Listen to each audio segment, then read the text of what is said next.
se va a portar muy bien.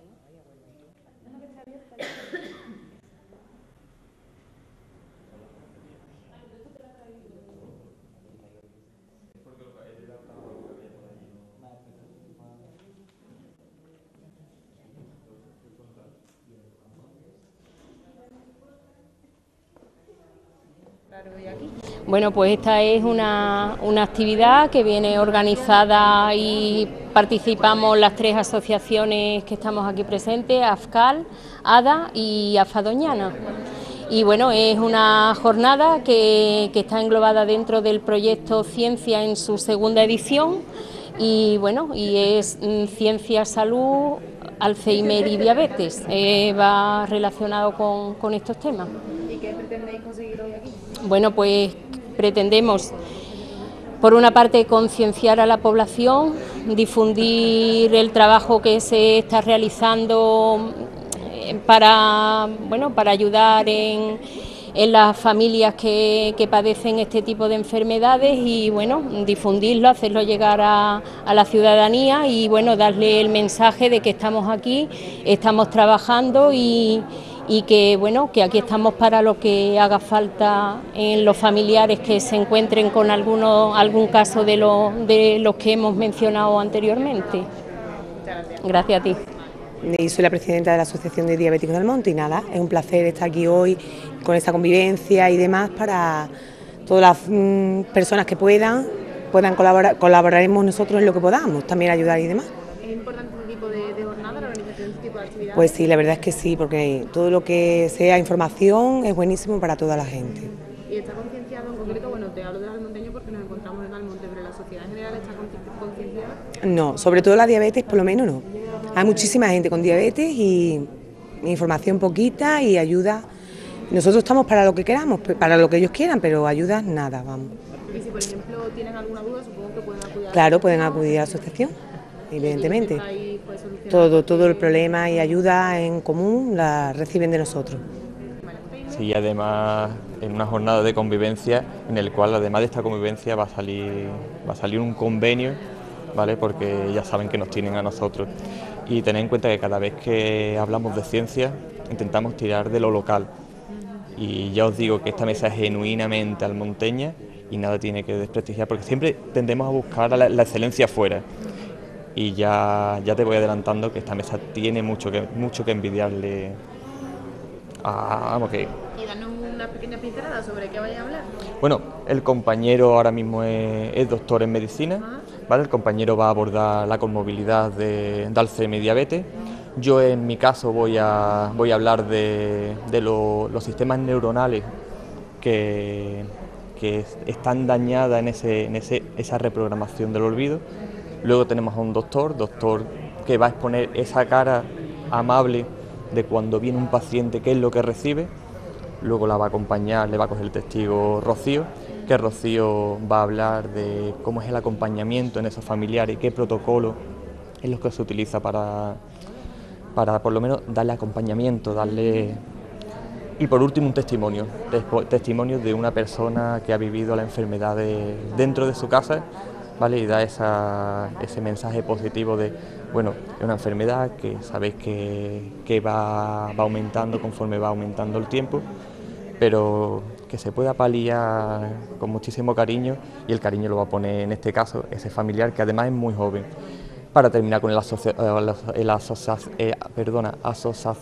me va a salir eso, ¿sabes? Tenemos, si me recuerda, es presidenta de federación, para dar ese alivio de que hay gente con los mismos problemas y el trabajar en conjunto es un alivio para ellos, vamos, que no es...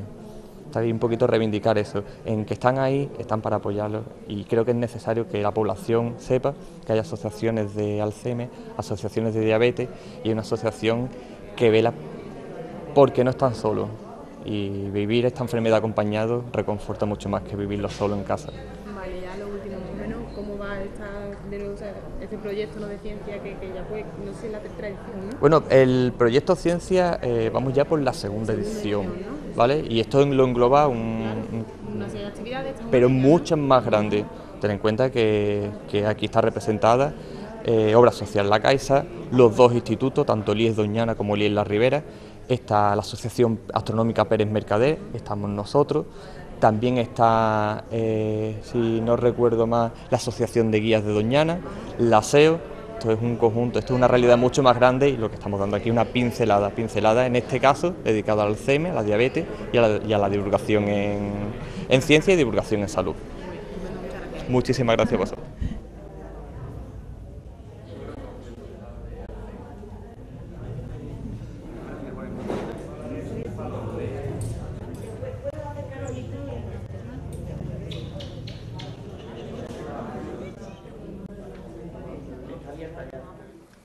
Con la jornada esta de Ciencia y Salud, Bienestar, Diabetes y Alzheimer. Actividad integrada en un proyecto, el proyecto Almonte Ciencia, que este año es su segunda edición. Buenas tardes, yo soy Estrella, presidenta de la Asociación de Diabéticos del Monte, y es un placer para mí estar esta tarde aquí y compartir esta jornada. Y en esta actividad que va a dar lugar, ahora mismo que Mari... Bueno, pues en principio queremos agradecer la presencia de Carolina Cabrera, segunda teniente de alcalde del Ayuntamiento de Almonte y responsable de las áreas de participación ciudadana, desarrollo comunitario, servicios sociales e inmigración. Gracias. Las asociaciones aquí presentes, muchísimas gracias por estar aquí con nosotros esta tarde, ¿vale? Adelante, gracias. Y ahora pues quisiera presentaros a los ponentes que se encuentran aquí, ¿vale? Voy a empezar por Juan José Ramos Rodríguez. Lo voy a leer porque estos muchachos, a pesar de la juventud, tienen un currículum muy grande, ¿vale? Juan José, como digo, es licenciado en Biología por la Universidad de Sevilla.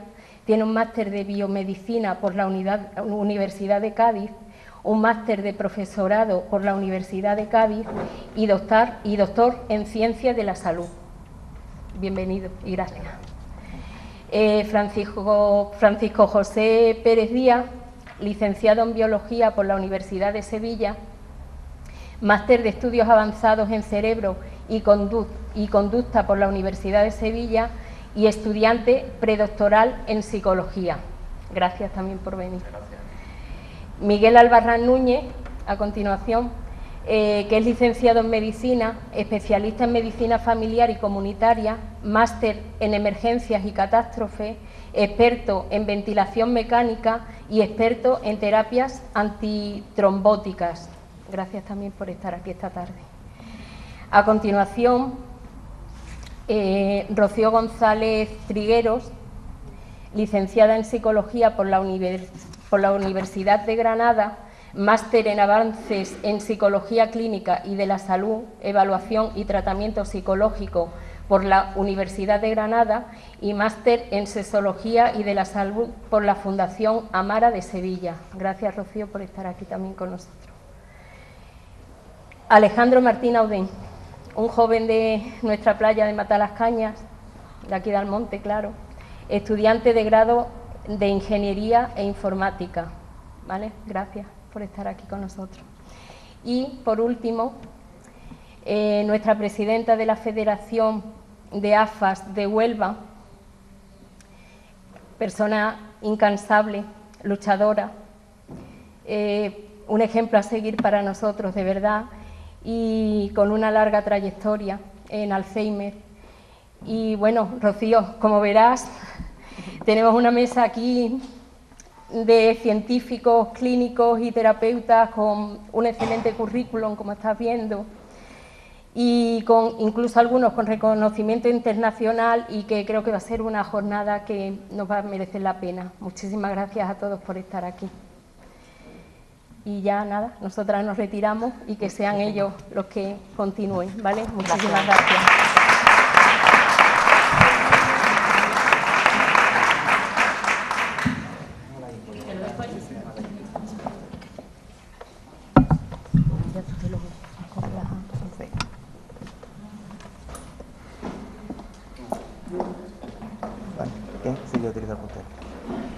Bien, pues muchas gracias por la presentación y por la invitación que he recibido de la Fundación de Familiares de Alzheimer y de la Diabetes de Almonte. Y bueno, voy a dar un punto de vista más básico, de ciencia básica, que es a lo que yo me dedico. Y es por ello que he titulado la ponencia como Enfermedades de Alzheimer y Diabetes mellitus, retos sanitarios del siglo XXI, porque son las dos enfermedades que van aumentando su incidencia y que probablemente vayan a seguir aumentándolo en los años venideros. Y mientras que esto sea así, hace falta que sigamos investigando para invertir esta tendencia. Vale. Voy a empezar a explicar un poco qué es la diabetes mellitus y la incidencia que tiene. Ya desde 1980 hasta el día de hoy hemos duplicado la incidencia en enfermos de diabetes. Estamos al doble, pero esto no queda aquí. Actualmente el 8,3% de las personas padece diabetes. Esto es 1 de cada 11 ciudadanos padece diabetes. La tendencia o los estudios nos indican que probablemente estos datos se vayan a incrementar en los próximos años y se vayan a duplicar. De aquí a 2035, hayamos duplicado nuevamente los enfermos de diabetes que estemos teniendo en el mundo. Por ello es muy importante que demos una respuesta a este incremento de diabetes y que sepamos controlar no solo la diabetes, sino todas las patologías asociadas que van a la diabetes. Bien, voy a hacer una breve explicación de qué es lo que ocurre en la diabetes para que lo podamos entender, y para ello vamos a recurrir primeramente a una exposición de qué es lo que ocurre en una persona en condiciones normales, una persona no diabética. Fijaros, tras la ingesta de comida que todos tenemos diariamente, nuestro estómago y nuestro sistema digestivo absorbe la glucosa de los alimentos y los vuelca al torrente sanguíneo. Esta glucosa que nos medimos para ver cómo tenemos o para controlar la diabetes no es mala, ni mucho menos. Es necesaria, es totalmente necesaria para que todas las células puedan funcionar correctamente.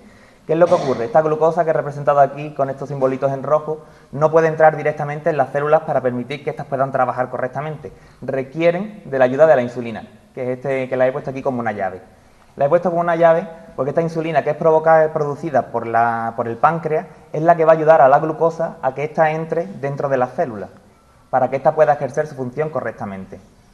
¿Vale? Sin estas moléculas de insulina, la glucosa no puede entrar en la célula. Por eso le he puesto el simbolito de una llave para indicar el paso de la entrada hacia la célula. Esto es lo que ocurriría en condiciones normales. De hecho, cuando la célula está funcionando correctamente, una célula muscular provocará una contracción, una célula nerviosa pues tendrá un impulso nervioso. Son condiciones normales. ¿Qué es lo que ocurre en diabetes? Principalmente hay dos tipos de diabetes, la diabetes tipo 1 y la diabetes tipo 2. La diabetes tipo 1, que es la diabetes llamada también juvenil o diabetes insulinodependiente, es la responsable del 5 o 7% de todos los casos, y aquí lo que ocurre es que el sistema inmunológico comete un error y destruye nuestro páncreas o las células que producen insulina. Por lo tanto, tenemos una ausencia de la insulina y esta glucosa no puede entrar dentro de las células. Como consecuencia, las células del resto del cuerpo empiezan a quejarse, a no trabajar correctamente, incluso pueden llegar hasta morir.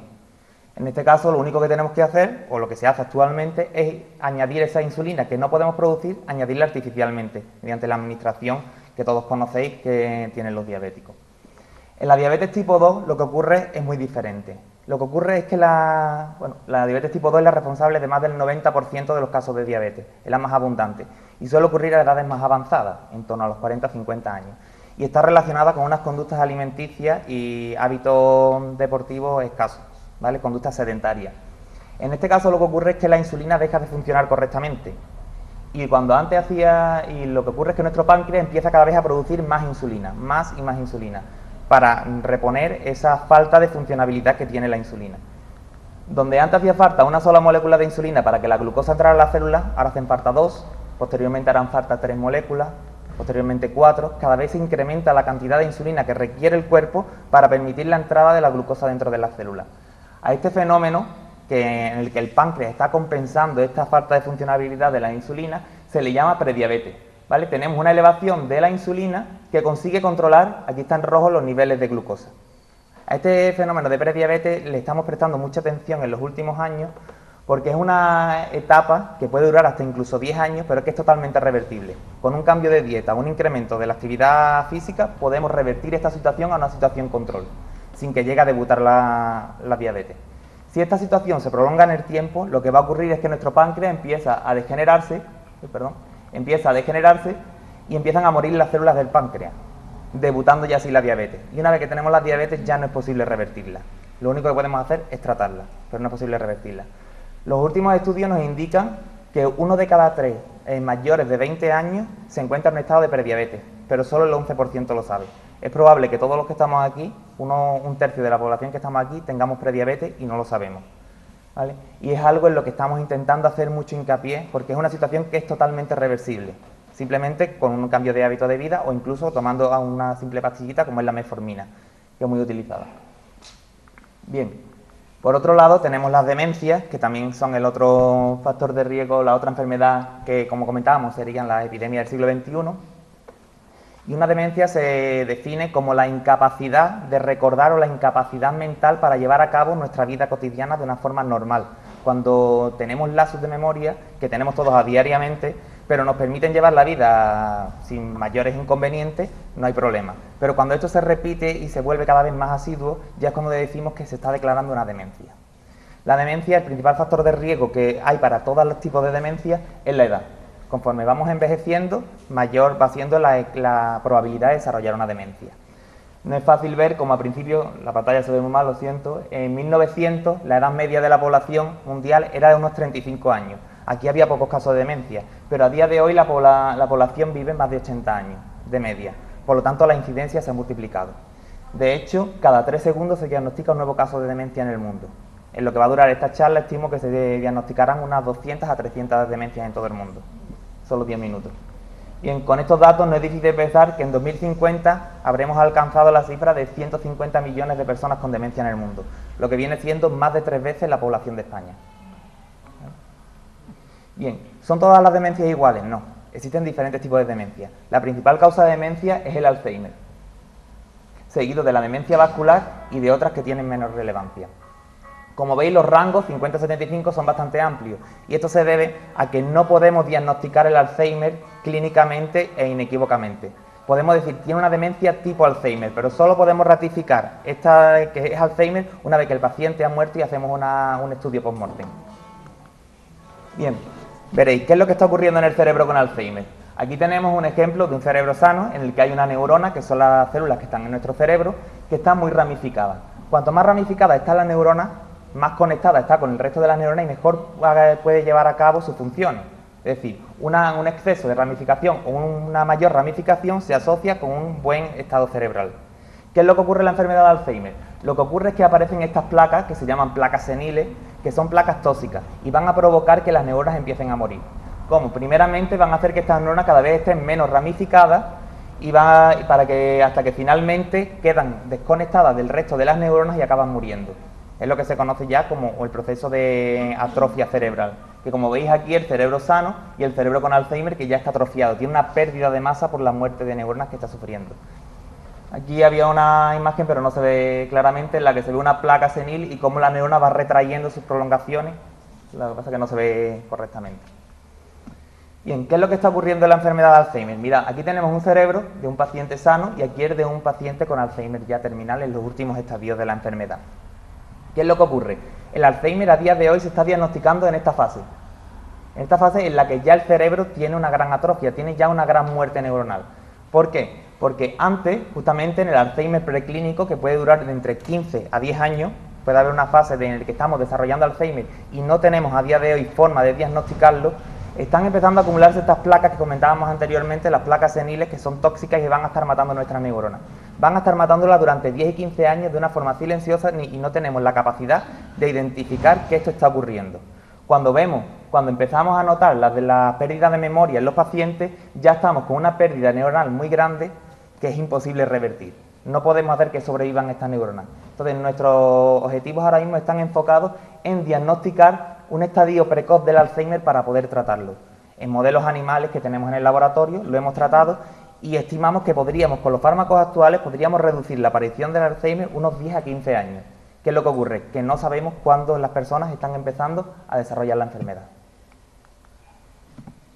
Bien, como dije anteriormente, la edad es el principal factor de riesgo para padecer Alzheimer, pero estudios epidemiológicos, estudios que relacionan casos de incidencia en población, nos dicen que la diabetes es el segundo caso o el segundo factor de riesgo para sufrir una demencia. Y hay una estrecha relación entre Alzheimer, diabetes, demencia vascular y Alzheimer y demencia vascular y diabetes, entre las tres. ¿Por qué se da esta relación? En esto hemos invertido los 7 últimos años de estudio de nuestro grupo de investigación para intentar dilucidar qué es lo que está ocurriendo. Fijaros, la diabetes mellitus, ¿es posible que la diabetes esté produciendo una demencia? Pues la respuesta la tenemos aquí. Aquí os enseño unas imágenes de nuestro laboratorio en las que tenemos secciones de cerebro de un cerebro sano y un cerebro de un paciente de un animal que tiene prediabetes. Todavía no ha desarrollado la diabetes. Y vemos aquí estas pequeñas manchitas negras, ¿vale?, que están aquí dibujadas, indicadas con flechas verdes, en las que se ven son pequeños ictus, pequeñas hemorragias que está sufriendo el cerebro. Allí donde hay una hemorragia también hay muerte neuronal, porque no está llegando ni la glucosa ni el oxígeno que necesitan las neuronas para vivir. Por lo tanto, estamos viendo que un estado de prediabetes ya se está comenzando una muerte neuronal. Cuando se ha desarrollado la diabetes, vemos que el incremento de hemorragia es mucho mayor. Es decir, una vez que la diabetes está establecida es mucho mayor. Pero también hemos visto que farmacológicamente, cuando la diabetes está muy bien controlada, podemos controlar también la aparición de estas hemorragias, podemos prevenirlas. Por lo tanto, hay que hacer mucho hincapié en el buen control de la diabetes y de la prediabetes para disminuir o aminorar los efectos secundarios que pueda tener esta.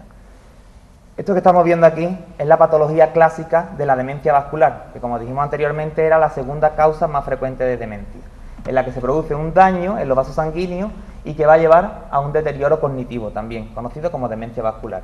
Pero esta demencia vascular, además, hemos visto que en el 60% de los casos de Alzheimer se da también este tipo de demencia.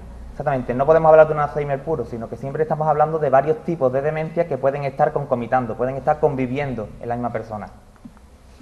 Posteriormente, también hemos estudiado estas hemorragias que vemos que ocurren en el cerebro de estos animales con diabetes y este modelo de diabetes, también llevan asociado una activación de microglías. Las microglías son células del sistema inmunológico que lo que nos provocan es una inflamación.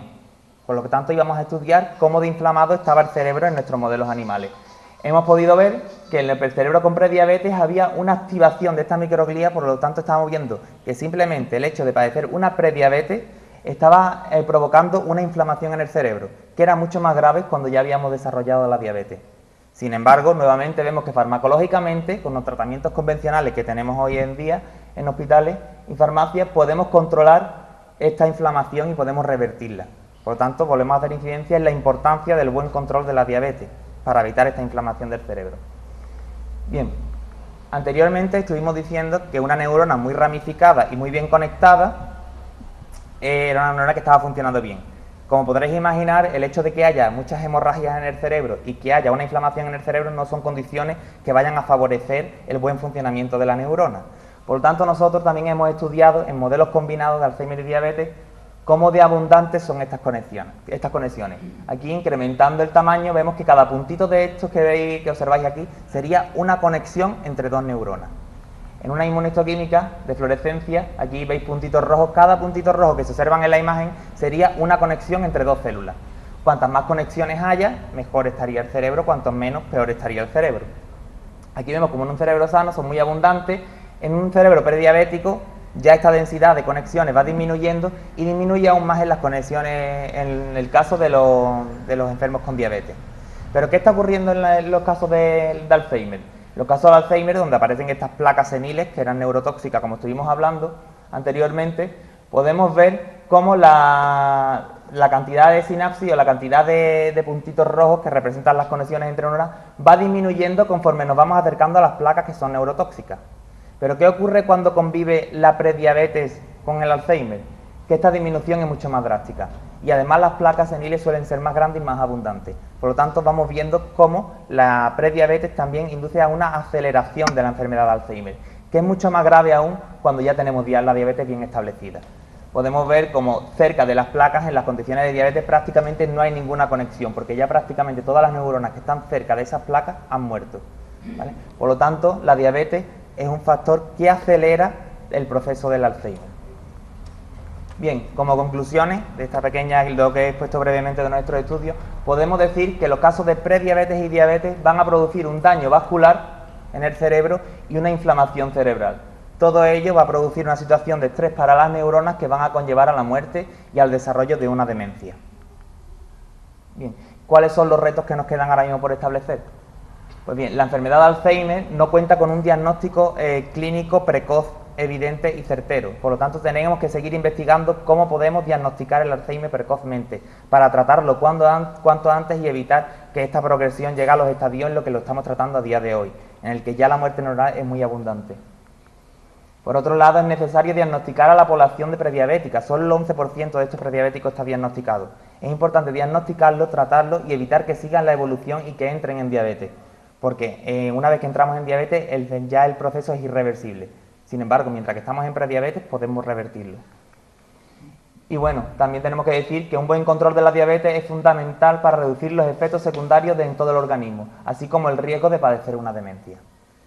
No quiero terminar la presentación sin presentar aquí a todo el equipo con el que trabajo y a la directora del grupo, Mónica García Lloza, con la que realizamos la investigación en la Facultad de Medicina de la Universidad de Cádiz, y aquí toda la fuente de financiación con la que nos sustentan para que podamos seguir trabajando. Y aquí algunos colaboradores de entidades externas que también tenemos. Pues nada, muchas gracias.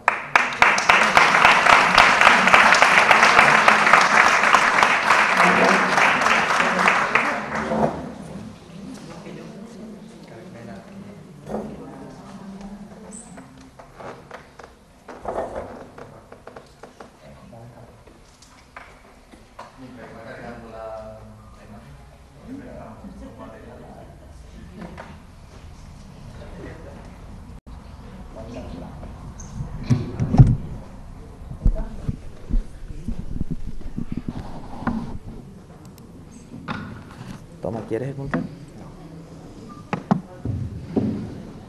Ni para pasar de lado, no, que te va a poner ahí.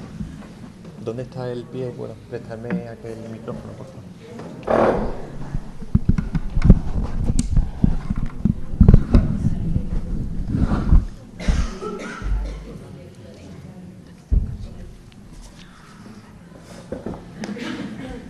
Bueno, bienvenido a todos y la verdad que da gusto ver esto abarrotado de gente, además gente con ganas de informarse, ¿vale?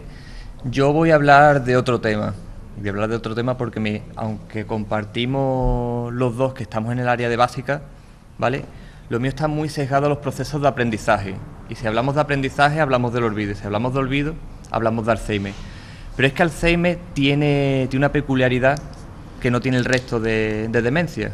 Porque, por ejemplo, una lesión en el área de Broca, los que conocemos la morfología del cerebro, te olvidas del lenguaje, te olvidas de hablar. Pero esa no es lo que a mí me atrajo de esos procesos de aprendizaje. El proceso de aprendizaje del que estoy hablando es cómo te olvidas de lo último que aprendes. Os pongo un ejemplo, ¿vale? No me voy a ceñir a esa palabrería enrevesada y barroca. ¿Cómo te olvidas de tu hija y no te olvidas de tu madre? ¿Cómo te olvidas dónde has dejado la llave y no te olvidas que tienes que darle de comer al ganado? Un ganado quizás ficticio porque no existe.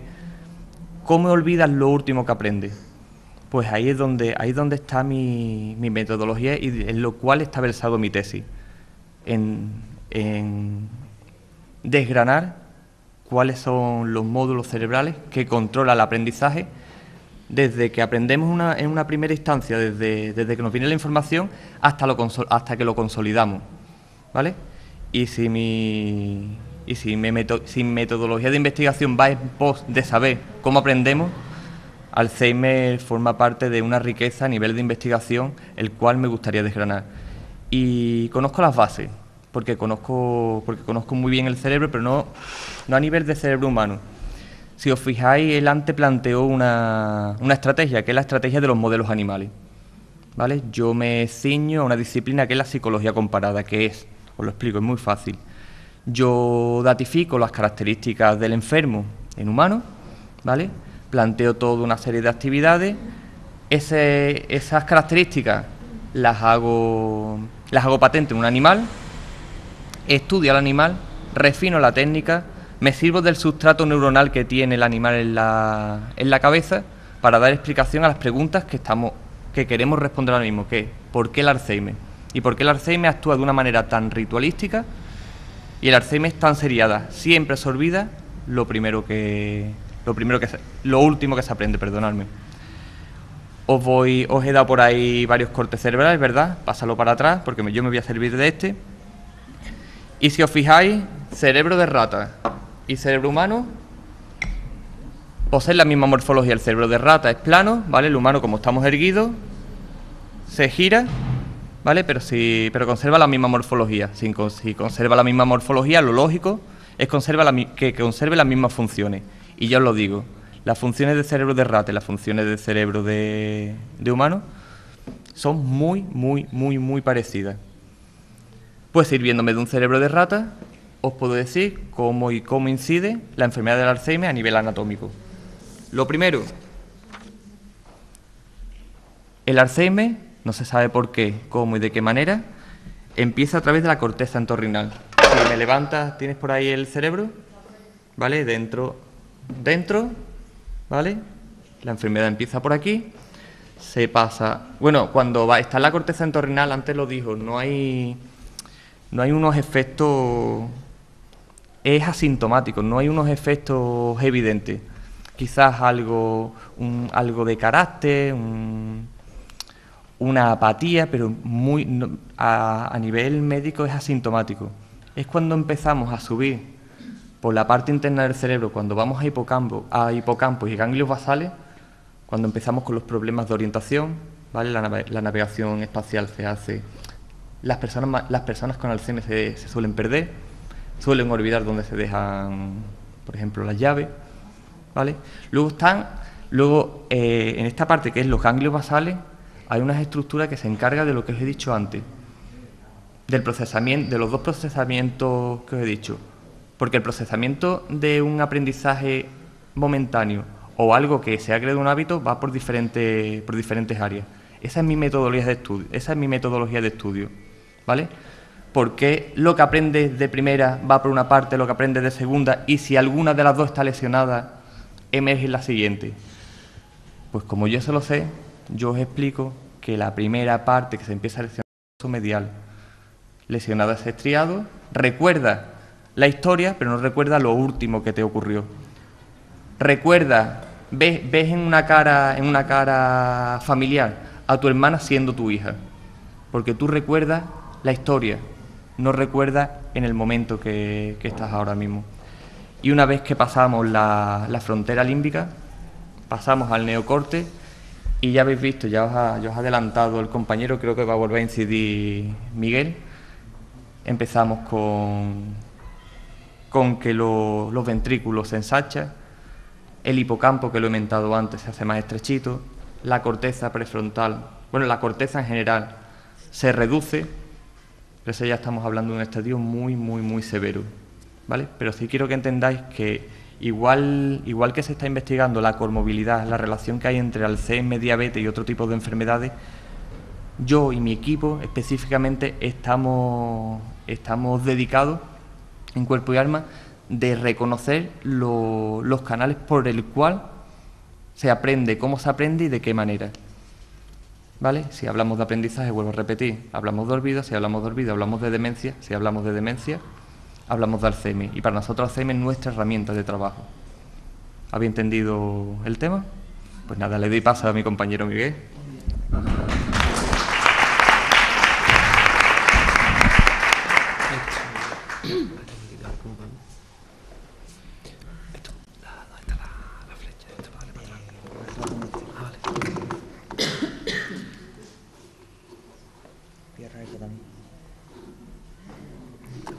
No veo la flecha un momentillo. La tecnología y yo nunca nos llevamos bien. ¿Dónde está la flecha? Te hago, tío. ¿Dónde está la flecha? Un momentillo. Ahí. Mira, ¿La veo o no? La tengo justo ahí.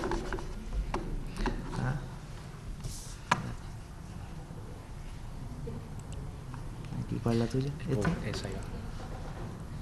¿Quieres el puntero? No, yo lo voy a decir desde aquí, le voy dando, ¿no? Vale, sí, como tú quieras. Bueno, yo soy Miguel Albarrán, soy médico de familia, trabajo actualmente en la área de urgencia Hospital Juan Ramón Jiménez y voy a decir un poco el punto de vista de médico de estas dos enfermedades. Me voy a repetir en unos datos que ha dicho Juan José, pero es un poco para poner el contexto. Tanto la diabetes como el Alzheimer son dos de las enfermedades más frecuentes en la población anciana y conforme vayamos cumpliendo años, más prevalente, más casos, más personas afectadas de estas enfermedades va a haber en el mundo. Se estima que la diabetes afecta sobre unos 285 millones de personas. En el mundo eso es entre 7 y 8 veces la población de España, y la demencia sobre en torno a unos 35 millones de personas. esa prevalencia a partir de los 85 años es del 50%, es decir, las personas mayores a partir de 85 años, más de la mitad de esas personas mayores sufrirán algún tipo de demencia. ¿Y esto qué conlleva? Pues esto conlleva un gran impacto, no solamente a nivel personal del paciente, sino a nivel de la familia y de recursos que esto conlleva. De hecho, la mayoría de los tratamientos y terapéuticos que hay actualmente va encaminada a disminuir ese impacto que conlleva estas dos enfermedades. Ambas dos, tanto Alzheimer como diabetes, se desarrollan mucho antes de dar la cara. En ese aspecto vamos retrasados, atrasados, porque lo que queremos es no llegar al deterioro funcional que provoca ambas dos enfermedades. Y si bien mi compañera ha comentado la relación que existe entre diabetes tipo 2 y la demencia, a nivel humano todavía es un área de controversia, es decir, no se conocen los mecanismos moleculares ni por qué ocurre, pero sí se ve que los pacientes diabéticos a la larga van a desarrollar demencia y las pacientes con demencia en un gran porcentaje tienen diabetes. Bueno, un poco a modo de resumen, la diabetes mellitus es el producto de una secreción anormal y deficitaria de la insulina, es decir, como lo había comentado antes, la insulina es una llave que nos permite utilizar la glucosa, el azúcar en la sangre. Cuando esa llave es deficitaria, bien porque el páncreas se agota, que es en el caso de la diabetes tipo 2, que es la mayoría de las personas mayores en la que se diagnostica, o en la diabetes tipo 1, en la que no existe esa llave, ¿vale? Eso produce niveles elevados de la glucosa en la sangre. A la larga, esos niveles elevados de glucosa en la sangre es un producto tóxico y afecta a distintos órganos, sobre todo los principales órganos afectados es los ojos, la vista, riñón, los nervios y las grandes arterias. Como hemos comentado, afecta a un porcentaje importante de la población y, sobre todo, a nivel diagnóstico hay que tener en cuenta una serie de factores de riesgo. Es decir, nosotros tenemos que hacer como médico una búsqueda activa de diabetes en personas que presentan una serie de riesgos, como son a partir de 45 años, cuando tienen antecedentes familiares de primera generación de diabetes, es decir, si mi madre, mi padre son diabéticos, pues yo tengo más riesgo de desarrollar diabetes a lo largo. Cuando se ha tenido diabetes gestacional, es decir, durante la gestación, durante el embarazo, se hace una serie de analíticas y se cataloga por la mujer cuando tiene una tolerancia o una secreción anormal de la glucosa, de la insulina, perdón, se cataloga diabetes. En el sedentarismo también aumenta la incidencia de diabetes y determinadas razas, como la afroamericana, también lo aumenta. Tenemos dos problemas a la hora de diagnosticar la diabetes. Es que gran parte de los diabéticos son desconocidos, es decir, nosotros somos diabéticos, no lo sabemos, y se nos va a diagnosticar o detectar esa enfermedad cuando ya la afectación de los órganos es intratable e incurable. Y esa presencia de complicaciones orgánicas nos implica de que quizás deberíamos tener hacer mayor hincapié en personas que creemos que tienen factores de riesgo para desarrollar esa enfermedad y hacer una búsqueda activa de esa enfermedad. Hay ahora mismo 3 métodos diagnósticos para la diabetes, son facilitos, son económicos y simplemente con una analítica de sangre pues podemos catalogar a la persona de diabetes. Ya veremos qué tipo de diabetes posteriormente o si hay algún tipo de tratamiento o no. Pues simplemente las analíticas que nosotros hacemos es en presencia de síntomas clásicos de la diabetes, es decir, cuando nosotros sospechamos diabetes, normalmente debutan a nivel ya mayor con síntomas como... Hay personas que cuando... A ver, yo sí os explico que sea sencillo. A veces a la consulta nos llega un paciente, ¿no? Y nos dice que últimamente tiene mucha sed, que orina mucho durante el día y sobre todo por la noche, y que come mucho y a pesar de eso está perdiendo peso, ¿vale? Pues esos síntomas nos tiene que hacer nosotros sospechar sobre diabetes. ¿Cómo llegamos al diagnóstico? Pues a partir de esos síntomas, en una analítica vemos que a partir de un determinado nivel de azúcar en sangre, de glucemia en sangre, que es a partir de 226, pues vemos que es diabético. Hay otros estados de prediabetes que son factores de riesgo para desarrollar complicaciones como la de glucosa basal alterada y la intolerancia a la glucosa. Normalmente el curso de diabetes es asintomático, la clínica es atípica y poco a poco va incidiendo conforme van pasando los años. La progresión de la enfermedad no tratada conlleva a múltiples complicaciones. Vamos, todos conocemos a los que están amputados de pierna, amputados a trasplante renal, en fin. Y la población geriátrica, que es lo que nos importa, esta enfermedad conlleva un deterioro funcional bastante importante. ¿Por qué? Por ejemplo, en la población geriátrica, cuando ya diagnosticamos la diabetes avanzada, en ese momento hay alteración, por ejemplo, de la sensibilidad. Cuando hay alteración de la sensibilidad, que hay adormecimiento de las piernas, en ello es una condición para, por ejemplo, que se caigan habitualmente, se desoriente. Otra de las complicaciones que tiene la diabetes son afectación de la circulación, tanto a nivel macrovascular, afecta a las arterias coronarias del corazón, a las arterias de la cabeza, y microvasculares, como he dicho, a los ojos, a los riñones. En cuanto al tratamiento de la diabetes, lo más eficaz ahora mismo que existe es la prevención, es decir, modificar los estilos de vida. Si no modificamos los estilos de vida, cualquier tratamiento que pongamos es inefectivo. Y el tratamiento farmacológico solamente se debe plantear cuando después de 3 a 6 meses del diagnóstico de la diabetes modificamos el estilo de vida y a pesar de hacer ejercicio, controlar la dieta, no controlamos los niveles de azúcar, entonces cuando debemos de empezar con un tratamiento farmacológico.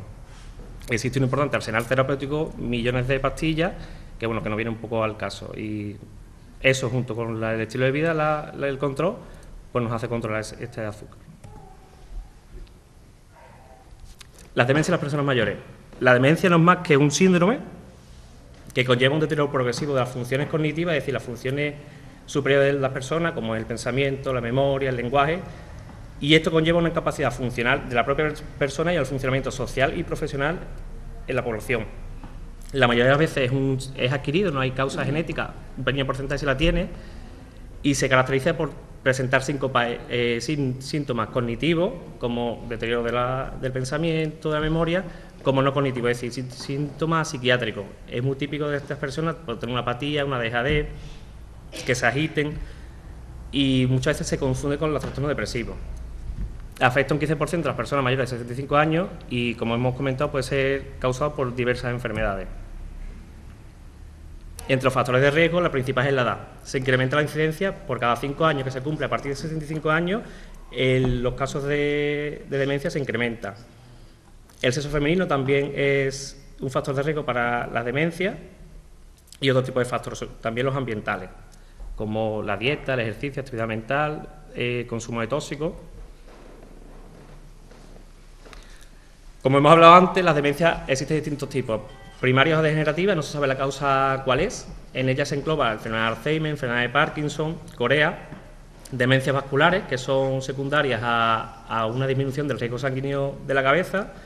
Por ejemplo, en las personas que tienen ictus, infartos cerebrales, derrames cerebrales, a la larga desarrollarán demencia. Y demencia secundaria por consumo de tóxicos, secundaria traumatismo craneoencefálico.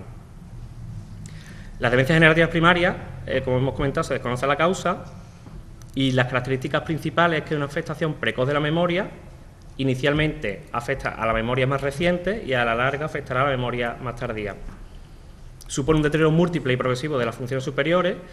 Ellos dejan de ser capaces de controlar, por ejemplo, el dinero, dejan de ser capaces de controlar las actividades, las actividades domésticas. Y la evolución propia de la demencia es hacia la pérdida de la independencia para hacer las actividades básicas de la vida diaria. La clínica, como hemos comentado, ¿qué es lo que nos encontramos los pacientes con demencia? Pues hay multitud de clínicas, pero bueno, normalmente estos pacientes, como hemos dicho, padecen una pérdida de memoria, sobre todo reciente, hay los olvidos. Empieza con los olvidos. Todos conocemos a los pacientes, a las personas, es muy despistada, es muy olvidadiza. Esos olvidos cada vez se hacen más frecuentes. Aparte de hacerse más frecuentes, ocurre también trastorno del lenguaje. Inicialmente ellos tienen dificultad para expresar determinadas palabras y esta dificultad se va agravando hasta que al final lleva al mutismo. Son personas que involucionan, que dejan de comunicarse, dejan de expresarse. También hay afectación de la capacidad para hacer actividades, para contar dinero, para hacer las tareas de casa, para hacer la compra. También tienen dificultad para reconocer e identificar objetos y personas, de hecho hay confusiones ellos intentan esas lagunas que tiene, pues completarlas con la confusión, ¿vale? Y aparte de estos síntomas, hay otros síntomas de la esfera psiquiátrica que los acompañan. Muchos de las personas que tienen demencia pues tienen síntomas asociados como depresión, manía, ideas delirantes. Es muy frecuente ellos que dicen que la han robado, que referencia de que la abandonan, de que no los cuidan, alucinaciones visuales. Frecuentemente ellos aquejan, o la familia de estos pacientes de demencia, de que ven bichos, de que ven personas, de que ven niños, ¿vale? Hay falso reconocimiento, confunde a las personas, a los familiares, presencia de extraños en la casa, considera real lo que no es. Por ejemplo, lo que sueñan, los sueños de la noche, durante el día lo convierten en real. Es típico que te digan que durante el día han ido a viajar hacia no sé dónde, que han estado trabajando en el campo. Y también muy importante es que existe un ritmo de la inversión del ritmo sueño. Son personas que duermen durante el día y por la noche pues la dan a base de bien. Las alteraciones funcionales de la demencia aparecen desde casi de los primeros estadios. Pues hay una interrupción de las actividades instrumentales de la vida diaria, como las domésticas, las financieras, el control de la medicación, el manejo del aparato. Estas personas llegan incluso a provocar incendios en la casa, porque se olvidan de que han dejado el fuego encendido, y a la larga hay también una afectación de las actividades básicas de la vida diaria, de la higiene, alimentación, de ambulación, control del esfínteres. Es muy típico las personas con demencia que no tienen un soporte social importante, pues la ves por la calle que está muy dejada, muy desaliñada, con poca higiene. ¿Cómo llegamos al diagnóstico? Pues sobre todo con una historia clínica. No hay nada específico para diagnosticar la demencia, salvo una historia clínica que sea completa. Antecedentes de consumo de fármacos y luego una valoración cognitiva. Hay distintas escalas, está el Minimenta, bueno, unas escalas que se pasan tanto al paciente como a la familia sobre la actividad diaria que tiene el paciente. Y sobre esas escalas valoramos las discapacidades que tiene el paciente. Esto, junto con una entrevista a la familia que nos orienta desde cuándo empezó toda la sintomatología y una analítica básica de laboratorio para descartar causas secundarias de demencia, pues nos permite establecer el diagnóstico. Siempre es necesario en el diagnóstico de demencia hacer una prueba de imagen de la cabeza, por descartar lo mismo, causas secundarias, que no sean secundarias a la enfermedad tumoral, a hemorragia, a infarto. En cuanto a la enfermedad de Alzheimer, se estima que en España existen unas 430.000 personas. La posibilidad de llevar a cabo un screening, es decir, un diagnóstico previo y precoz del Alzheimer, es actualmente irrealizable. No hay nada específico de laboratorio que nos permita identificar una fase preclínica, una fase previa al establecimiento de la demencia mental. Y hoy en día, para el tratamiento de la demencia no existe nada mágico ni nada efectivo. El tratamiento que existe farmacológico es paliativo. Simplemente lo que intenta es retrasar la sintomatología de la demencia, pero no es curativo. Es una enfermedad progresiva y, al final, incurable. Y, sobre todo, esta enfermedad a nivel social conlleva muy gran impacto. Los familiares asumen cargas económicas importantes en la demencia. Hay pocos recursos, muy escaso, tanto a nivel administrativo como a nivel comunitario, para este tipo de pacientes, y los costos son bastante importantes. En cuanto a hablar sobre el Alzheimer, no existe lo que hemos comentado antes, un tratamiento que detenga la degeneración, la progresión. Hay que tener cuidado con los falsos tratamientos que aparecen en revistas, televisores, programas. No hay tratamiento efectivo, ¿vale? Una vida saludable y feliz puede ayudar a prevenir la demencia. Tener también en cuenta que la vejez no implica demencia. Los fallos de memoria sin repercusión a nivel funcional y a nivel personal propia de la vejez no es Alzheimer, pero también hay que tener en cuenta de que todos los fallos de memoria no es tampoco por la vejez, hay que diferenciar. Y el diagnóstico seguro y claro solamente se podría hacer post-mortem, es decir, estudiar el cerebro. Solamente tenemos un diagnóstico de presunción. Y el abordaje terapéutico, pues como hemos comentado, tanto farmacológico, que solamente es paliativo, y actualmente las terapias de intervención terapéutica. Con el tratamiento farmacológico no me voy a extender porque hay distintos fármacos para eso. Y en cuanto a las intervenciones terapéuticas tampoco, porque es ella la que os va a hablar de esto, ¿vale? Esto es todo, de hecho, esto es todo. Pues ya está.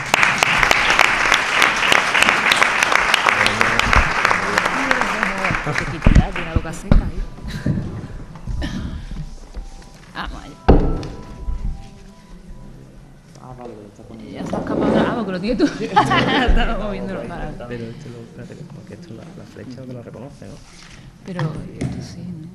Espérate, ¿dónde está? A ver. La flecha no ha salido.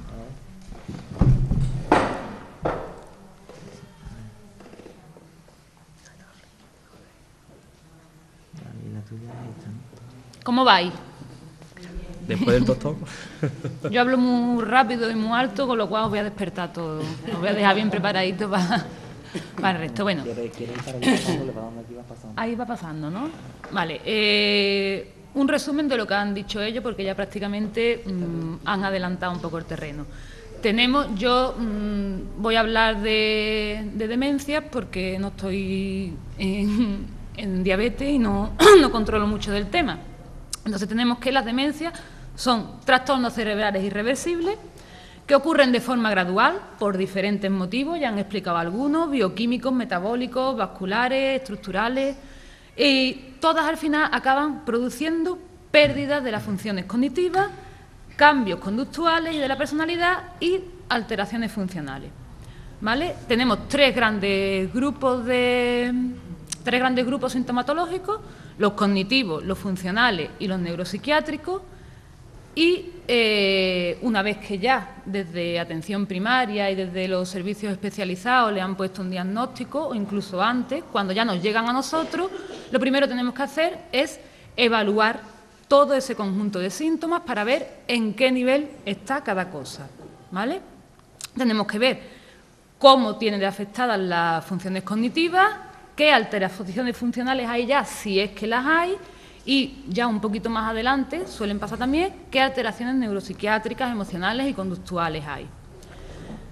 Desde las AFA y desde los talleres de estimulación, lo primero que hace el enfermo, nada más llegar, y una vez pasados los test de screening que le pasan en los servicios primarios, es una evaluación neuropsicológica completa, donde se evalúan, por un lado, todas las áreas cognitivas. Se hace mucho hincapié en la memoria y en el recuerdo y demás, porque es lo más llamativo, pero ojalá se quedase solo en eso, porque eso sería llevadero. Pero hay problemas perceptivos, como ha explicado, las agnosias, no reconocen los objetos, pueden no reconocer las caras, no se reconocen ellos mismos, problemas de atención, sin atención no hay aprendizaje y difícilmente hay memoria, hay que evaluarlo en completo, su área por sus áreas, para ver cuál sí tiene afectada y cuál no. Problemas de memoria, que también hay que evaluar todos los niveles de memoria, problemas de razonamiento y funciones más superiores, lenguaje, orientación espacial, praxia, cálculo, de todo. Una vez que tenemos bien evaluado todas las áreas, si tiene depresión, si tiene ansiedad, qué afectaciones funcionales tiene, esto se hace semestralmente, tal y como llega. Se le hace una, cada 6 meses se le va haciendo, porque está visto que suelen evolucionar cada 6 meses. También día a día se van recogiendo cada uno de los datos de toda la estimulación que van haciendo, y mes a mes se hace un convenio para ver, porque bueno, pues a lo mejor alguien evoluciona a los 6 meses, alguien al 1, y sobre todo para que a los psicólogos, que no estamos estimulando directamente a los usuarios, sino que lo hacen los cuidadores, los monitores, los auxiliares y demás, tengamos una guía de qué tratamiento le podemos poner, qué le podemos aumentar, qué le podemos bajar y cómo ir asesorándolo. Una vez que tenemos todo eso, aparte de que estemos en consonancia con los neurólogos, con los médicos de atención primaria y los demás, en el taller lo que realmente nos centramos es en las terapias no farmacológicas. La estimulación cognitiva, la terapia de orientación a la realidad, estimulación sensorial, musicoterapia. ¿Qué hace? La estimulación cognitiva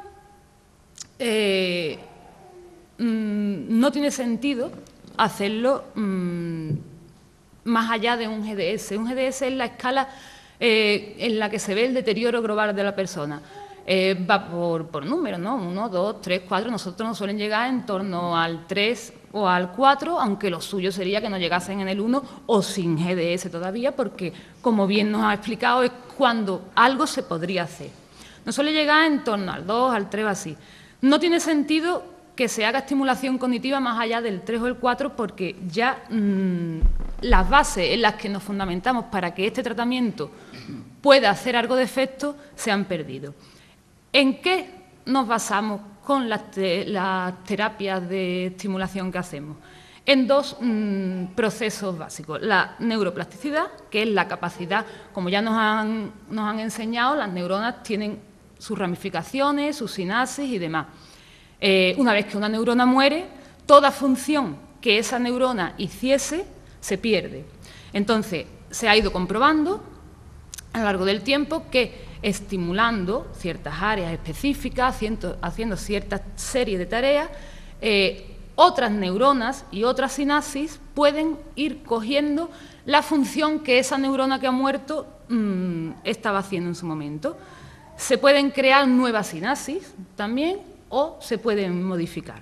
Y en la reserva cognitiva. La reserva cognitiva es que se van activando progresivamente redes neuronales en respuestas a las demandas crecientes. Nosotros les damos, ellos se nos quejan mucho, vienen muy cansados, se cansan mucho en el taller, porque hablando mal y pronto le damos mucha caña. Llegamos muchas veces a fatigarlo, porque tú tienes que irle incrementando el nivel de dificultad en la medida en que ellos vayan pudiendo. Los tratamientos tienen que ser siempre individualizados y tienen que ir muy bien controlados, porque en cuanto ellos tengan un poquito más de atención, hay que meterle un poquito más de dificultad. Que ellos ya se van desenvolviendo mejor, hay que irle dando más tareas, porque eso es lo que vaya haciendo que esa reserva cognitiva que tenemos de antes, de todos esos aprendizajes, vaya aumentando, que esa plasticidad neuronal que todavía tenemos vaya haciendo su efecto y se vaya manteniendo en el tiempo lo más posible las funciones que aún tenemos. Porque, como ya hemos dicho, las que se han perdido, irremediablemente se van a seguir perdiendo. Lo único que podemos hacer con nuestros tratamientos es ralentizarlas lo máximo que podamos. La estimulación cognitiva, no me voy a parar en ver eso. Ya he dicho que más adelante, cuando ya has pasado de ese estadio, ese GDS 3 o 4, ya hacer estimulación cognitiva, que ahora os voy a poner algunos ejemplos, ahí está, algunas fichitas y algunas actividades que hacen, ellos no lo pueden hacer. Hay algo que sí se puede hacer siempre con ellos, que es entrenar la psicomotricidad, la estimulación emocional y demás, cuando ya han pasado de una fase avanzada, en un GDS 4 o 5. Entonces, ¿en qué se basa la estimulación cognitiva? Ahí os voy a ir poniendo algunas imágenes. Son distintos tipos de tareas, se pueden hacer con lápiz y papel, se pueden hacer manipulativamente, se pueden hacer por ordenador, por un programa específico que han diseñado, que nos viene estupendamente y que nos han financiado y nos han cedido. Entonces hay distintas tareas, pues para el lenguaje, algo tan simple como leer, escribir, tener distintas conversaciones. Para la atención, por ejemplo, esa es una tarea de atención. Tienes un modelo y tienes que ir buscando el mismo modelo, o tienes una serie de letras y tienes que ir tachando una letra en concreta. Para el cálculo, series de cuentas, series numéricas, distintos tipos de historia. Para las funciones superiores, pues qué cosas podríamos, por ejemplo, qué cosas podríamos meter en un armario. Se ponen distintas y tienes que ir seleccionando qué podemos meter, qué no podemos meter, distintos tipos de actividades. También se tiene que entrenar la psicomotricidad y la gimnasia pasiva, las actividades de control, prevención y promoción de la salud, actividades básicas de la vida cotidiana. Yo quería hablar de tratamiento integral, pero no tenemos tiempo, con lo cual voy a ir rapidito en lo que vaya pudiendo. Se tiene que hacer también terapia afectiva, que es intervención en depresión y en ansiedad, porque suelen cursar con este tipo de enfermedades y se hacen de distintas formas. Cuando queráis tenéis las puertas del taller abierto para ver las distintas actividades que se hacen allí. Esta es la estimulación cognitiva por ordenador, como había dicho antes. Y básicamente, no me puedo entretener más porque somos muchos a hablar.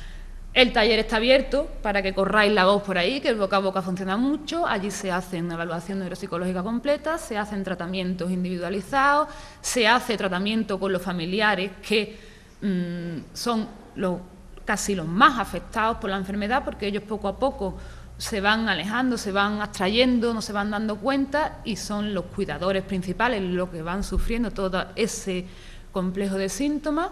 Se hace rehabilitación neuropsicológica y tenemos las puertas abiertas para lo que quieran.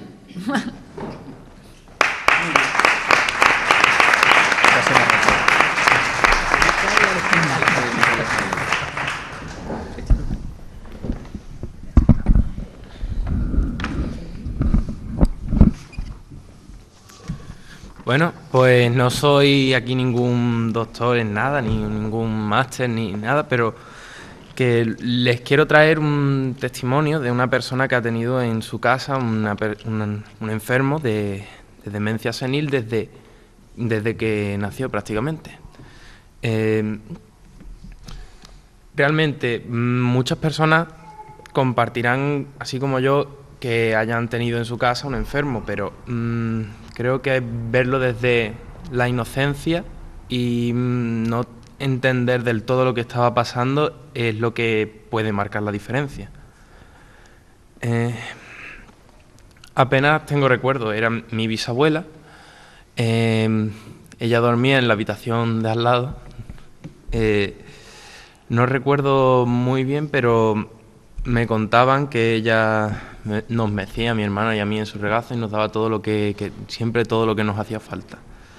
Lo que sí recuerdo es que antes de terminar en la cama, siempre, bueno, se notaba que tenía como que la enfermedad la volvía así como muy egoísta y lo acaparaba todo inocentemente. Al fin y al cabo se volvía como un niño. Nosotros, mi hermano y yo, pasábamos casi todos los días por enfrente de la puerta y algunas veces pues nos llamaba a nosotros como, bueno, llamaba más bien a mi abuela, a su hija, que cuando veía que éramos nosotros, pues, o algunas veces o se callaba o terminaba llamando con más insistencia, nosotros un poco confundidos porque es normal. Recuerdo su descalabrada voz y lo confundida que algunas veces parecía estar y llamando unas 1000, 2000 veces perfectamente en una noche. Si ella no dormía alguna noche, no dormía nadie, claro. Entonces estábamos todos volcados con ella, siempre encima en lo que hiciera falta. Cuando estaba mal, estábamos todos mal y se notaba. Y notaba que la enfermedad llegó al punto en el que no podías tener una conversación con ella. Supongo que será normal, que ella no se podía mover apenas, parecía como el proceso así, el inverso de un niño al crecer, que pues de repente pues vuelve a la cuna, empieza a olvidar las palabras, y era lo que de pequeño me habían comparado muchas veces, que era un niño, que la bisabuela era un niño. Y yo, pues, tan inocente y tan contento, digo yo, pues, algún día se levantará. Con el tiempo también me di cuenta de que, claro, si la inmovilidad de esa persona era la inmovilidad de aquel que lo estuviera cuidando y el gran esfuerzo, la inversión que teníamos que hacer en ella. En ese momento yo pensaba que era Alzheimer. No es lo mismo demencia senil que Alzheimer, ¿sabes? Era, bueno, no conozco yo hasta qué punto. No era una demencia. Era una demencia. Una demencia. Pero antes decían que era el chocheo. El chocheo. Claro. Sí, eso lo he escuchado varias veces. El chocheo. Mis abuelos no descansaron, vamos. No descansaron nunca porque a ella no le faltara nada y que siempre estuviera bien, pero claro, ya tienen una edad y en ese momento pues necesitaban una ayuda. Entonces, como un nuevo miembro se incorpora a la familia, cuidadora de oficio, por decirlo de una forma, que cuando nadie podía ayudarle porque estuvieran mis padres trabajando, estuvieran ocupados por cualquier cosa, pues estaba allí, nos echaba una mano, nos ayuda a limpiar la casa si hacía falta. Y bueno,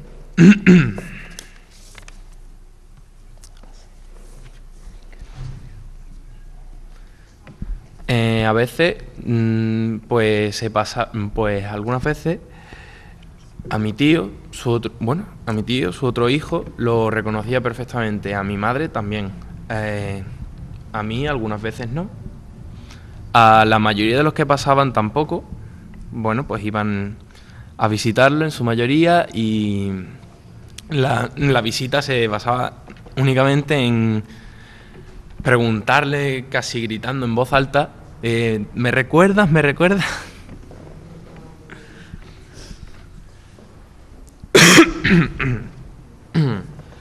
Ella iba a cumplir 100 años en 2016 y vaya, 100 años. Claro, dice que con 85 años, a partir de los 85 años, según he escuchado hace un momento, ya es un 50%. Hasta los 100 años aguantó la mujer. Ella se fue el 26 de diciembre de 2015. Y durante esos 10 años que estuvo en la cama, sé de sobra que no le faltó nada. Ni un poquito de cariño, que estuvimos todos con ella sin ningún problema, aunque en realidad, bueno, claro, sí supone un problema, pero nosotros encantados. Yo, el día que ocurrió, estaba yo en la calle, vaya, y es impactante, resulta impactante, ¿no?, que hacía apenas una hora la había visto y había notado que estaba un poco más pálida de lo habitual, pero sé que sentirse culpable es inútil, era una persona muy mayor. Para los demás sí que fue, bueno, claro, fue muy duro para todos, pero yo era, no sé, muy pequeño, como... Sí es impactante, pero se olvida un poco, se supera, no se olvida, se supera.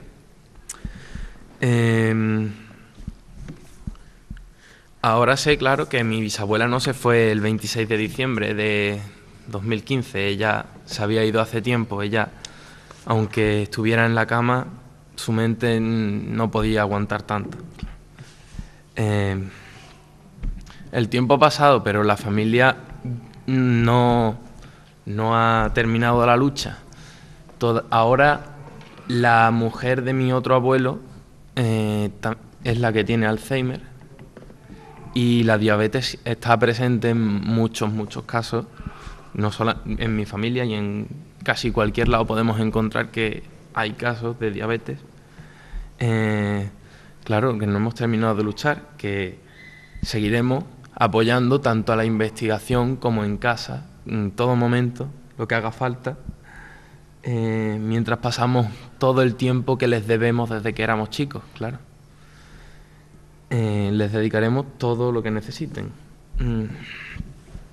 La situación en casa condiciona muchísimo y, al fin y al cabo, tanto las enfermedades afectan a la casa como la casa en sí afecta a la enfermedad. Por ello, quisiera agradecer enormemente la acción de las asociaciones, tanto de Alzheimer como de diabetes, por hacer la vida más llevadera tanto para la vida del enfermo como para el cuidador. Por último, un ánimo a todos los que tienen en su familia algún enfermo, y claro, que sigan luchando, porque merece la pena.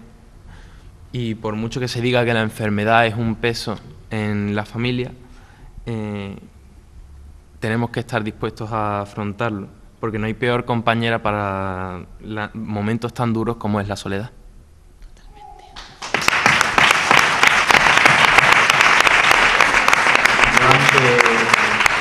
Antes de pasar el texto de la cuestión, que creo que va a ser una de las ponencias más esperadas por la cuestión de sentirnos acompañados, sí quiero que mires atrás.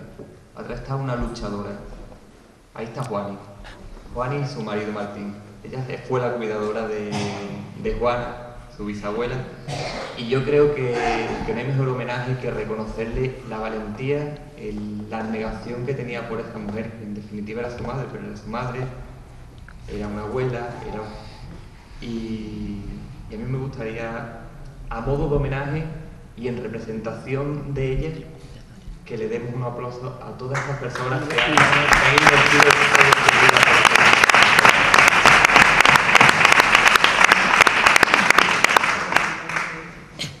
¿Me toca a mí? Te toca a ti. Bueno, estoy encantada de estar esta tarde aquí y sobre todo lo que he aprendido y lo que me ha entusiasmado, que chicos jóvenes como vosotros estáis investigando. Pero se os ha olvidado una cosa, reivindicar más dinero para esa investigación.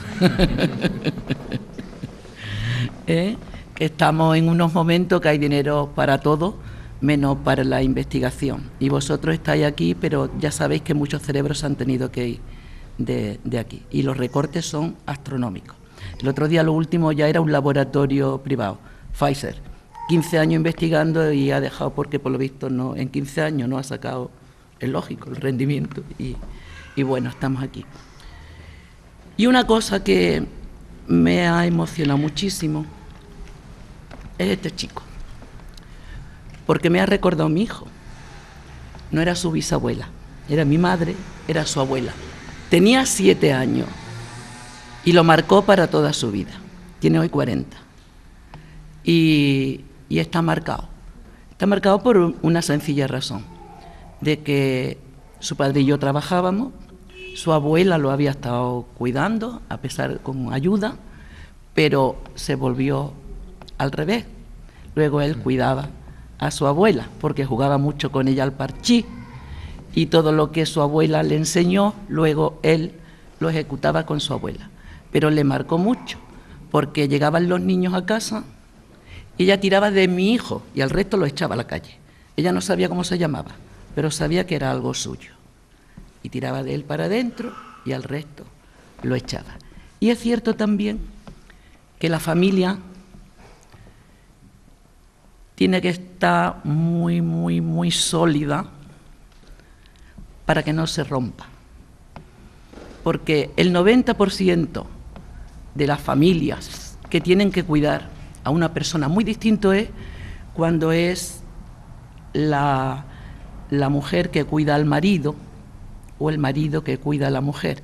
Pero cuando dependemos de todo el entorno familiar, pues llega la ruptura.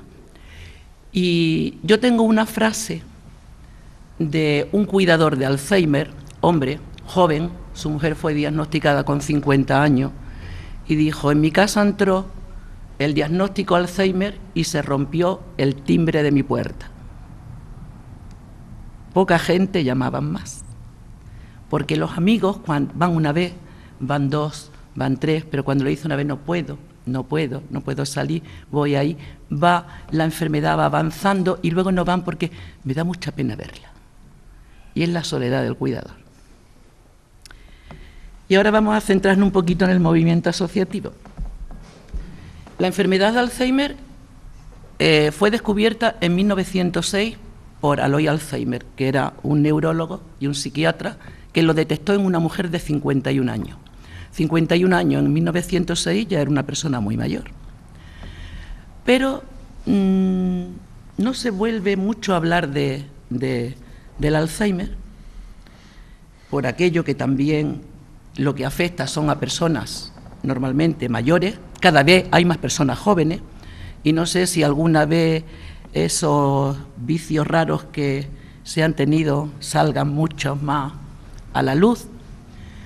Y hasta el año 1970, en los Estados Unidos, empieza a hablar de Alzheimer. Y simplemente, y nada menos, porque Rita Hayworth fue una mujer que la tachaban de borracha, de drogadicta. Bueno, alguna copa bebería, pero su actitud desinhibida era porque tenía la enfermedad de Alzheimer. Entonces fue cuando nació el movimiento asociativo, porque investigación había poca.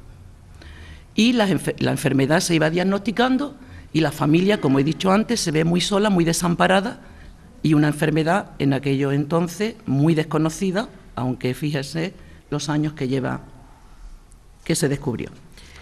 Y ya pasa, a los años 90, pasa a Europa. Y empieza a crearse movimiento asociativo en Francia, en Inglaterra y en España. En España, con una asociación que se creó en Barcelona, otra que se creó en Navarra, otra en Madrid y una en Andalucía, que era Málaga, crearon grupos de ayuda mutua para que sobrellevar la enfermedad. Entonces, ahí son las bases del movimiento asociativo. Y hasta 1995 no empezamos a crear en Andalucía las asociaciones. La asociación de Huelva lleva 20 años, la de Málaga lleva 25, en fin. Pero lo que ya nos comprometemos con el movimiento asociativo es dar charlas, como hoy se está dando aquí, para concienciar a la sociedad de lo que es el Alzheimer. Y cuando digo Alzheimer, digo otras demencias, en el sentido de que se le llamó Alzheimer a las asociaciones y otras demencias, porque como aquí se ha dicho, el mayor número de diagnósticos es Alzheimer, aunque no se sepa realmente si es hasta que no fallece y se hace un estudio en el cerebro, como aquí han explicado los científicos. ¿Qué es lo que nos pretendemos en el movimiento asociativo? Pues en el movimiento asociativo lo que pretendemos con esos grupos de ayuda mutua que comenzamos es en las experiencias de unos y de otros, porque esta enfermedad, para poderla sobrellevar, es una enfermedad que tenemos que inventarnos cada día. Tenemos que conocer bueno, por supuesto, los gustos de esa persona y hacerle la vida agradable recordándole lo que a él le gustaba. Pero también no le podemos contradecir, porque a veces los alteramos, en el sentido de que quieren ir al cuarto de baño y van para la cocina. Y tú, que estás bien, le dices que para allá no está el cuarto de baño, que te vengas para acá, y lo que hacemos es acelerarlo, irritarlo y que lo pase mal, él o ella y nosotros, que lo estamos cuidando. Entonces, eso fue lo que aprendimos en un principio en el movimiento asociativo, el ayudarnos unos a otros, el poder sobrellevar la enfermedad, porque realmente médicos de mi generación, amigos, me dijeron que de la enfermedad lo más que estudiaron era media página de un libro. ¿Es cierto? Eso me lo comentaban ellos y es verdad. Sin embargo, hoy ya estamos con investigación, los médicos de atención primaria tienen una preparación que puede hacer esos primeros pasos de test y de analítica antes de derivar al neurólogo, y el movimiento asociativo, a raíz de que ese grupo de autoayuda, esas familias nos demandaban más ayuda, empezamos a trabajar con las personas afectadas. De hecho, las asociaciones de Alzheimer, como ha explicado antes Rocío, lo que hacemos es dar esa estimulación cognitiva, el mantener vivas esas neuronas que se puede aún trabajar con ellas y hacerle la vida más agradable. No solamente a las personas, porque además se socializan, entre ellos interactúan, y también los familiares les damos un respiro que lo necesita. Es una enfermedad carísima, es una enfermedad que en Andalucía hemos hecho un estudio, la Universidad de Sevilla y el movimiento asociativo, y tenemos la valoración de que los inicios de la enfermedad pueden costar 7.000 euros al año, y cuando la enfermedad avanza hasta 30.000 euros al año, porque resulta que todo no te lo da tampoco la Seguridad Social. Necesita que te den protección cuando ya están avanzados para que no se escaren, un montón de cuestiones que no te cubre la Seguridad Social y va a cargo de la familia. Es decir, es una enfermedad incurable, es una enfermedad que afecta a todo el entorno familiar y es una enfermedad también cara. Pero además, lo que yo quiero decir y quiero que os quedéis con esto es que en las asociaciones estamos para eso, que antes éramos un grupo de familias, que hoy tenemos profesionales extraordinarios como Rocío, como son fisioterapeutas, como es enfermera, como son auxiliares, preparadas, totalmente grandes profesionales para poder llevar esta enfermedad y con la medicación que en su momento el neurólogo aplica al enfermo, está demostrado que si va acompañada de la estimulación cognitiva, ralentizamos lo que es la enfermedad. Y yo siempre digo que el Alzheimer o la demencia es un desaprendizaje de lo aprendido. Es como si nuestro disco duro, que es el cerebro, se fuera borrando de lo último que vamos aprendiendo hacia atrás, que ya muy bien aquí lo han explicado. Por tanto, mi mensaje es que en Andalucía hay 120 asociaciones, que la provincia de Huelva tiene 18 asociaciones, porque nuestro objetivo era que a menos de 30 kilómetros, porque sí es verdad que existían las capitales de provincia, pero ¿es que es menos Alzheimer el que está en el medio rural? No. Pues nuestro objetivo es que a menos de 30 kilómetros haya una asociación de Alzheimer donde esa familia, esa persona o esa persona diagnosticada pueda ser atendida, ayudada en el transcurso de toda la enfermedad. Y no solamente hasta el final de la enfermedad, sino luego recuperar a lo que es el cuidador, porque una vez que fallece nos encontramos con otro enfermo. Y simplemente que agradecerle al ayuntamiento, agradecerle a la asociación de Almonte el que haya hecho esta magnífica jornada. Voy encantada, ya he anotado los nombres vuestros para alguna que os llamaré, y que nada, que las puertas de las asociaciones están abiertas para ayudar, nada más y nada menos. Muchas gracias.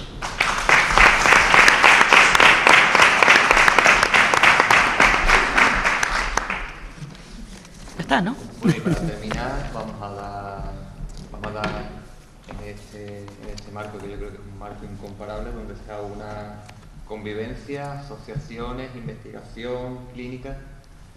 Queríamos la asociación de Alzheimer, asociación de diabetes, y nosotros, que somos la asociación para el conocimiento aquí en Almonte, plasmarlo, rubricarlo en un documento que nos van a extender, para así hacer patente nuestro compromiso unos con la otra para futuros proyectos. Perfecto, me parece muy bien. Muchísimas gracias a todos, firmamos el documento y nos vemos en la próxima. Muchísimas gracias. Gracias.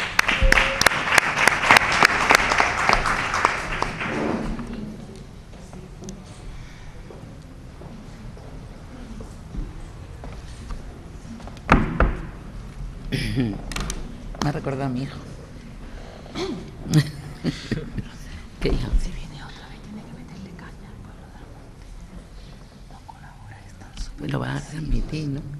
Súper fácil. Es que es que no es. Venga. No, un momento, pero si viene algo de la televisión, súper fácil.